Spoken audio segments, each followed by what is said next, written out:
شايف اللي شبه الطالب الدحيح اللي قدامك ده، وشكله غلبان كده في نفسه، تحسه كده مهندس او بيشرب اللبن قبل ما ينام. بس احسن لك ما تقربش منه، لانه كفيل انه يخدعك في ثواني، او بمعنى اصح يأذيك لو فكرت تخش معاه نزال. مايكي موسوميتشي، بطل الجوجيتسو المعروف اللي كسر كل الحدود، حاصل على الحزام الاسود من الدرجة الثالثة، واخد لقب العالم 5 مرات. مايكي بدأ اللعبة بتاعت الجيتسو وهو عنده 4 سنين، وكان كمان بياخد عرايس أخته عشان يجرب عليها التكنيكات بتاعت الجيتسو. وفي بطولة العالم على الحزام الأسود ما كانش متخيل إن هو هيوصل للنهائي وسط العمالقة دول، وفعلا وصل للنهائي ولعب مع لاعب اسمه جاو ياو. ولما كسبه، بدل ما الناس تهتف باسم مايكي، هدفوا ضده، وما كانش عارف ليه هم عملوا كده. وهو بطبيعته اصلا انطوائي وحساس، فاكتئب وبطل يلعب جيتسو. بس ما استسلمش ورجع للتمرين تاني، وكمان مستواه اتحسن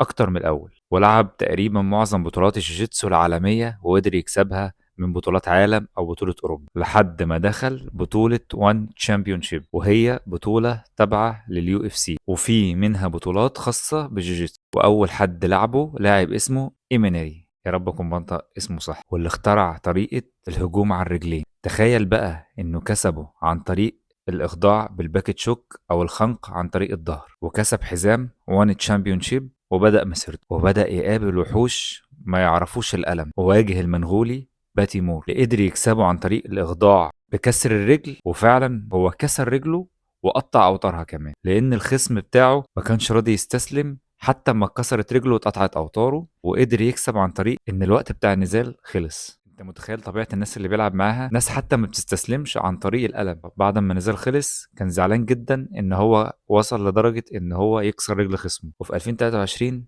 واجه لاعب اسمه شينا أيوكي، وهو صاحب حركة الأيوكي لوك. وتخيل معايا كده ان الحركة اللي انت تخترعها وتسميها باسمك حد يكسبك بيها، وده اللي قدر يعمله مايكي، انه كسب شينا أيوكي بحركة الإخضاع اللي هو أصلا اخترعها، لحد ما وصل في 2025 لليو اف سي وتحدى ريرسون جبريل، وقدر ان هو يتغلب عليه. وده كان من ابرز الناس المحترفين في الفئة الوزنية بتاعته، وقدر يحصل على الحزام مرة تانية. وعلى فكرة في ناس قالت ان هو مريض بالتوحد نتيجة افعاله وحركاته اللي بيعملها، بس هو نفى ده. وده يعلمك انك ما تتخدعش في الناس، وزي ما بيقولوا ممكن يبقى الشخص اللي قدامك كيوت بس بيعور. استنوني في الحلقة الجاية، متنسوش تعملوا اشتراك للقناة وتشجعوني كده وتدعموني عشان نكمله. والسلام عليكم.